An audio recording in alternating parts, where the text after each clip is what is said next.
अस्सलाम स्टूडेंट्स, जैसे कि पता है कि आपने फिजिक्स में जो आपके पास लास्ट टॉपिक था, हमने बेटा उसमें डिस्कस किया था कि आपके पास के object at constant object moving with constant speed हम डिस्कस किया था। ये जो था आपके पास ग्राफिकल एनालिसिस ऑफ मोशन का टॉपिक था। अब बेटा हमने आगे मूव ऑन होना है। जो आपका पास टॉपिक है वो है object moving with variable speed. जब ऑब्जेक्ट बेटा वेरिएबल स्पीड के साथ मूव कर होता है तो तब क्या होता है? बेटा लिखा हुआ है when an object does not cover equal distance in equal interval of time. बेटा जब एक ऑब्जेक्ट इक्वल डिस्टेंस कवर नहीं करता equal interval of time, then its speed is not constant. बेटा उसकी स्पीड कांस्टेंट नहीं होगी, कहीं पे ज्यादा होगी, कहीं पे क्या होगी बेटा कम होगी। In this case the distance time graph is not a straight line. बेटा इस केस में जब आपके पास स्पीड कांस्टेंट नहीं होगी तो आपके पास जो डिस्टेंस टाइम ग्राफ वो बेटा आपके पास स्ट्रेट लाइन नहीं होगा एज शोन इन फिगर 2.20। बेटा ये आप देखें तो आप अगर इस रेड लाइन को रोज देखें तो ये आपके पास एक कांस्टेंट नहीं है, यानी कि एक स्ट्रेट लाइन में नहीं है। ये कहीं से ऊपर है, कहीं से नीचे, कहीं से कर्व बना हुआ है। तो बेटा ये आपके पास क्या है? ये आपके पास तब का ग्राफ है जब ऑब्जेक्ट आपके पास मूव कर रहा है। किसके साथ बेटा? विथ वेरिएबल स्पीड, यानी कि कांस्टेंट के साथ मूव नहीं कर रहा।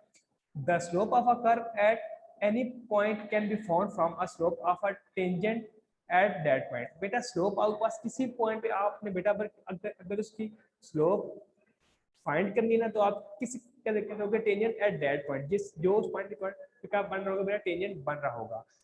तो slope of point at P, बेटा अगर आपने पी पे स्लोप फाइंड करना है तो आपके पास क्या होगा? R S divided by Q S.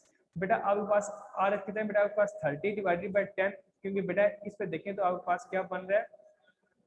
Distance अगर मैं देखूं तो पी के बिल्कुल सामने क्या बन रहा है बेटा? 30 बन रहा है, और ये टाइम बन रहा है बेटा 10 सेकंड बन रहा है। तो बेटा आपके पास डिस्टेंस और टाइम कर लिए तो आपके पास क्या आ गया? 3 metre per second. The object the speed of a object is 3 metre per second square. The speed is higher at instant while slope is greater. Speed is 0 at instant while slope is horizontal. बेटा next आपके पास क्या दिए? Example दिए, वो हम देखें, solve out कर लेते हैं। बेटा आपके पास क्या दिया है? Figure 2.21 show the distance time graph of a moving object. बेटा 2.21 में आपके पास एक डिस्टेंस टाइम ग्राफ शो हुआ है मूविंग ऑब्जेक्ट्स का। From the graph find the distance cover the distance car has travelled. बेटा आपने क्या फाइंड करना है? तो पास डिस्टेंस जो कार है उसने ट्रेवल कितना किया? The speed during the first 5 second. तो बेटा आपने स्पीड कब कैलकुलेट करनी है? फर्स्ट 5 सेकंड में। Average speed of the car, तो आप बेटा उसकी एवरेज स्पीड भी कैलकुलेट करनी है। देन बेटा आपके पास डी क्या दिया हुआ है? Speed during the last 5 second. बेटा आपने फर्स्ट 5 सेकंड लास्ट 5 सेकंड में कैलकुलेट करनी है। देन बेटा आपने डिस्टेंस कवर करेंगे, कार कवर किया, और एवरेज स्पीड आपने क्या करनी है? बेटा आपने कार की फाइंड आउट करनी है। तो हम इसके सोल्यूशन तरफ जाते हैं। बेटा सोल्यूशन लिखा हुआ है द टोटल डिस्टेंस ट्रेवल। तो बेटा आप टोटल देखें तो आपके पास कितना? 40 मीटर। उसने क्या किया बेटा? आपके पास टोटल डिस्टेंस ट्रेवल हुआ, distance travel during first 5 second is 35 metre. तो बेटा फर्स्ट 5 सेकंड में देखें तो आपके पास कितना हो गया बेटा? ये देखें आपके पास 35 हो गया। अगर मैं फर्स्ट 5 लेता हूँ तो 5 आपके पास कहाँ बिलोंग कर रहा होगा? वो आपके पास 5 और 6 के दरमियान में बिलोंग कर रहा होगा, इसके मिड में। तो बेटा अगर मैं यहाँ से स्ट्रेट लाइन में करता हूँ तो आपके पास कितना बन रहा है? 35 मीटर बन रहा है। तो आपके पास बेटा स्पीड होती है डिस्टेंस डिवाइडेड बाय टाइम। तो आप 5 सेकंड 35 डिवाइडेड बाय 5 कर लें तो आपके पास क्या आ गया बेटा? 7 मीटर पर सेकंड आपके पास क्या आ गई? स्पीड आ गई। देन बेटा आपने एवरेज स्पीड फाइंड करें तो बेटा आपके पास टोटल डिस्टेंस 10 था और total time 10 second, total distance 40 metre था और टाइम जो लगा बेटा आपके पास 10 सेकंड लगा। तो आपके पास 40 डिवाइडेड बाय 10 कर ले तो आपके पास क्या आ गया? 4 मीटर पर सेकंड आ गया। नेक्स्ट बेटा इसका last and distance move during the last 5 second. तो बेटा आपने लास्ट 5 सेकंड में आपने डिस्टेंस कैलकुलेट करना है। तो बेटा आपके पास कितना हुआ? 5 मीटर हुआ। तो 5 डिवाइडेड बाय 5 तो बेटा आपके पास क्या? 1 मीटर पर सेकंड स्क्वायर हो गया। ये बेटा आपके पास एग्जांपल इंपॉर्टेंट है, ये आपने अच्छे तरीके से कर लेनी है। नेक्स्ट है बेटा आपके पास स्पीड टाइम ग्राफ। अब आपने पढ़ना बेटा आपके पास स्पीड टाइम ग्राफ क्या होता है? In a speed time graph time is taken along X axis. बेटा टाइम आप कहाँ पर लेते हो? एक्स एक्सिस पर लेते हो। And speed is taken along Y axis. तो बेटा उसकी स्पीड होती है वो आप कहाँ पे लेते हो? वो वाई एक्सिस पे लेते हो। आपके पास लिखा है बेटा object moving with constant speed. अब बेटा क्या होगा जब ऑब्जेक्ट मूव कर रहा होगा कांस्टेंट स्पीड के साथ, when the speed of a object is constant. बेटा जब आपके पास स्पीड होती है ऑब्जेक्ट की वो क्या होती है बेटा कांस्टेंट होती है, जैसे 4 मीटर पर सेकंड होगी विद टाइम के साथ, then the speed time graph will be horizontal line. तो बेटा आपके पास जब स्पीड कांस्टेंट होगी तो आपके पास स्पीड टाइम ग्राफ क्या होगा बेटा हॉरिजॉन्टल लाइन पे होगा, line parallel to time axis. तो बेटा जो आपके पास लाइन पैरेलल है टू तब टाइम एक्सिस, जो कि हमने टाइम आपके पास एक्स एक्सिस पे लिया होगा, तो आपके पास जो लाइन बनेगी वो आपके पास पैरेलल बनेगी एक्स एक्सिस पे बनेगी। In other word a straight line parallel to time axis represent constant speed of a object. बेटा दूसरे मानों में आप हम इसको कह सकते हैं कि a straight line parallel to time axis represent constant speed of the object। Next बेटा आपके पास object moving with uniformly changing speed. बेटा जब आपके पास ऑब्जेक्ट मूव कर रहा हो विद यूनिफॉर्म स्पीड के साथ, उसका बेटा आपके पास क्या आएगा एक स्ट्रेट लाइन क्या आएगा आपके पास, यानी कि एक कांस्टेंट स्पीड के साथ मूव कर रहा होगा तो आपके पास एक स्ट्रेट स्लोप के फॉर्म में क्या बनेगा इसका बेटा ग्राफ बनेगा। Let the speed of a object be changing uniformly. बेटा हम देखते हैं कि आपके पास जो स्पीड ऑफ ए ऑब्जेक्ट है वो चेंज हो रही है यूनिफॉर्म स्पीड के uniformly. In such a case speed is changing as constant rate. बेटा इस केस में जो हमारे पास स्पीड है वो चेंज हो रही है कांस्टेंट रेट के साथ, दस its speed time graph would be a straight line. तो बेटा आपके पास क्या होगी स्ट्रेट लाइन होगी, शोन इन फिगर 2.23। बेटा ये देखिए आपके पास ये फिगर आपके पास शो हुई है। A straight line means that the object is moving with uniform acceleration। बेटा जो स्ट्रेट लाइन स्पीड है वो आपके पास ऑब्जेक्ट बेटा किससे मूव करता है यूनिफॉर्म एक्सेलरेशन के साथ मूव कर रहा है। Slope of the line gives the magnitude of its acceleration. तो जो बेटा स्लोप है वो इसका क्या दे रही है बेटा मैग्नीट्यूड हो रही है।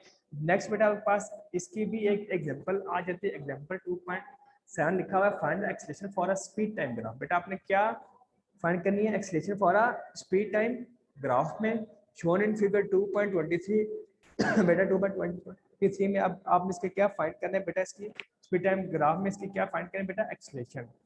On the graph in figure 2.23 A gives speed of the object as 2 metre per second. बेटा जो ए है वो आपके पास स्पीड दे रही है ऑब्जेक्ट की जो आपके पास क्या 2 मीटर पर सेकंड है आफ्टर 5 सेकंड। बेटा 5 सेकंड के बाद आपके पास बेटा क्या होगा B gives the speed of the object is 4 meter per second after 10 second। तो बेटा आपके पास एक्सेलरेशन क्या होता है change in velocity divided by time in interval. बेटा इसके फाइनल वेलोसिटी क्या थी 4 थी माइनस इनिशियल वेलोसिटी का बेटा 2 metre per second divided by final time minus initial time होगा बेटा 2 metre per second divided by 5 second आपके पास क्या 0.4 मीटर पर सेकंड स्क्वायर आ गया।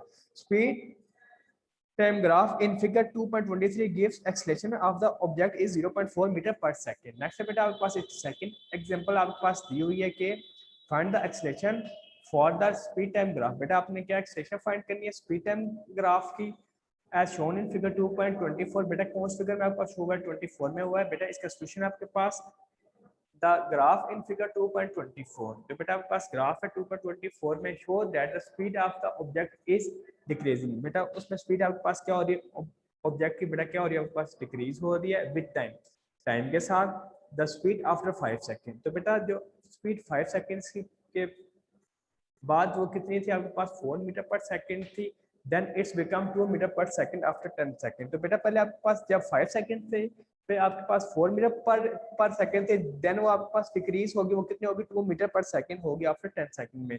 तो बेटा आपको पास पता है एक्सेलरेशन क्या होता है final velocity minus initial velocity. तो बेटा फाइनल वेलोसिटी आपके पास क्या दी हुई है vf और 2 मीटर पर सेकंड दी हुई है। तो बेटा जो आपके पास इनिशियल वेलोसिटी वो क्या दी हुई है वो 4 मीटर पर सेकंड दी हुई है। तो 2 माइनस 4 क्या होगी बेटा आपके पास 2 मीटर पर सेकंड होगी डिवाइड बाय टाइम। बेटा क्या होगा 10 सेकंड माइनस 5 सेकंड आपके पास क्या हो गया 5 मीटर पर सेकंड हो गया आपके पास बेटा इसका टाइम जो आपके पास लगा है। उसके बाद बेटा आपके पास क्या हो गया आपने फार्मूले में वैल्यू पुट कर ली तो आपके पास क्वेश्चन बेटा क्या आ जाएगा minus 0.4 metre per second square. Speed time graph in figure 2.24 gives negative slope. बेटा आपके पास क्या दे रहा है नेगेटिव स्लोप दे रहा है, then the object as deceleration is 0.4 metre per second square. Next बेटा आपके पास distance travel by a moving object, बेटा जब आप डिस्टेंस आपका ट्रेवल कर रहा हो विद मूविंग ऑब्जेक्ट में, the area under a speed time graph represent the distance travel by the object. जो बेटा आपके पास एरिया जो फिगर 2.5 उसमें आपके पास बेटा बताया गया है कि area under speed time graph represent the distance travelled by the object. If the motion is uniformly, then the area can be calculated using approximate formula for geometrical shape represented by the graph। बेटा example आपके पास दिए हुए 2.19, उसमें बेटा दिया हुआ है car moving in straight line. बेटा कार एक स्ट्रेट लाइन में मूव कर रही है। The speed time graph of its motion is shown in figure 2.25। बेटा ए में आपके पास क्या फाइंड करना है, its acceleration during the first and second, its deceleration during the last 2 second, total time travelled और average speed of the car. तो बेटा जो आपके पास फर्स्ट है उसमें क्या होगा, change in velocity. Final velocity आपके पास 60 थी और इनिशियल वेलोसिटी कहाँ स्टार्ट हुआ था, जीरो से होता था। तो 0.0 माइनस 10, तो आपके पास टाइम कितना लगा बेटा, 10 लगा, डिवाइड बाय 10 कर लिया, आपके पास क्या हो गया -1 सेकंड। बेटा बी में आपके पास जो फाइनल वेलोसिटी थी वो 0 थी, इनिशियल वेलोसिटी आपके पास vf माइनस vi होते हैं। बेटा आपके पास 0 माइनस 16 डिवाइडेड बाय 2 आ गया, आपके पास 8 मीटर पर सेकंड आ गया। देन बेटा जब आपने टोटल डिस्टेंस ट्रैवल कैलकुलेट करना है वो होता है 1 divided by 2 multiply by sum of parallel sides multiply by height. तो सम ऑफ पैरेलल साइड आपके पास क्या होगा, 18 सेकंड प्लस 30 सेकंड, आपके पास क्या आएगा 48 सेकंड मल्टीप्लाई बाय 16, तो आपके पास क्या आएगा बेटा 384 metre. Then every speed total distance cover divided by time taken, तो आपके पास क्या आ गया बेटा 384 डिवाइडेड बाय 30, आपके पास 12.8 मीटर पर सेकंड आ गया। नेक्स्ट है बेटा आपके पास इक्वेशन ऑफ मोशन, इसमें फर्स्ट इक्वेशन है, सेकंड है और थर्ड है। ये बेटा हम इंशाल्लाह हर एक लेक्चर में एक एक क्या करेंगे, हम डिस्कस करेंगे। तो बेटा जो आज का आपके पास टॉपिक था वो इतना ही था। इंशाल्लाह हम नेक्स्ट लेक्चर में हम इसे आगे डिस्कस करेंगे, फर्स्ट इक्वेशन ऑफ मोशन। आज के लिए बेटा इतना ही, अल्लाह हाफिज़। अब मैं आता हूँ कि अगर किसी बच्चे कोई क्वेश्चन है तो मैं उसको उसका सोल्यूशन प्रोवाइड कर देता हूँ।